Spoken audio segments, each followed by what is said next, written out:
Last time, authorities detained a suspect, and we're hoping tonight we get another, but this time the right one. We've just received DNA evidence from Nancy's house, and things are heating up. As the sheriff finally breaks his silence, we learn that he's been in hiding. The FBI claims he hasn't been cooperating and has slowed the investigation down. Today's press conference was all about damage control. I can't worry about the naysayers or haters. They'll hate. You don't like Chris, he won the election, or you don't like me. There's plenty of time to talk later.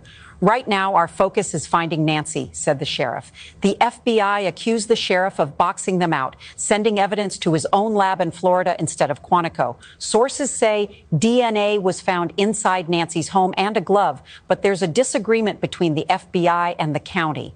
No glove was found either in the house or on the property, the sheriff denies. 2 miles? That's the closest it was found.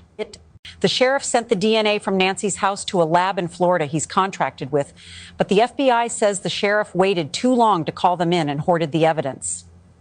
That morning, we processed the scene and immediately called the FBI. It wasn't days later, like some are suggesting. It was that same morning, said the sheriff. But here's the problem. The Florida lab can't do the same thing as Quantico.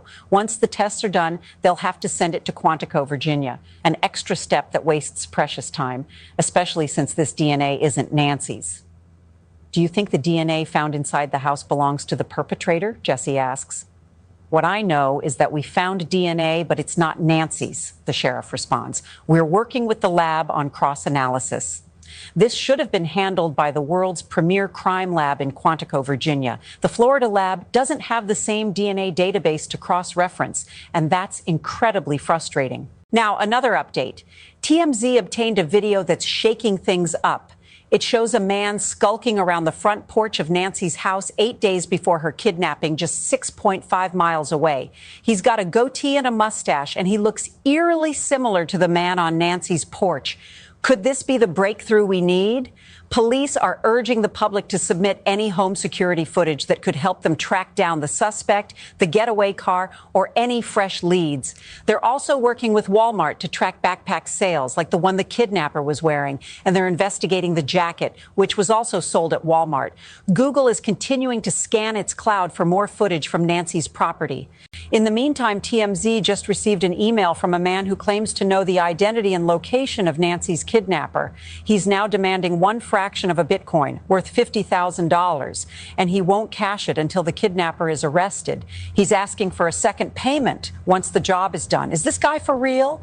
And does Harvey from TMZ have a responsibility to report this, especially with a woman's life on the line? The man is also suggesting that the kidnapper wasn't acting alone. He says that once he gets his initial payment, he'll give up the name of the main suspect. Could there be accomplices? In breaking news, TMZ shared that the FBI is very interested in this letter. And now random people are showing up at the crime scene.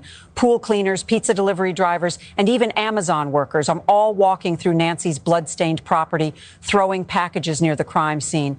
This case has been unsecured from day one, and now it's completely compromised. The sheriff's in a battle with the feds, hanging out at basketball games. And where is the governor?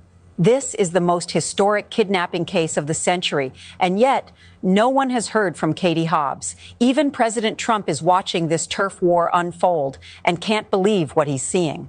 So why hasn't the FBI taken the lead on this investigation? They originally took it over, but it was a local case. They didn't want to let go of it, and that's fine. It's really up to the community, said President Trump.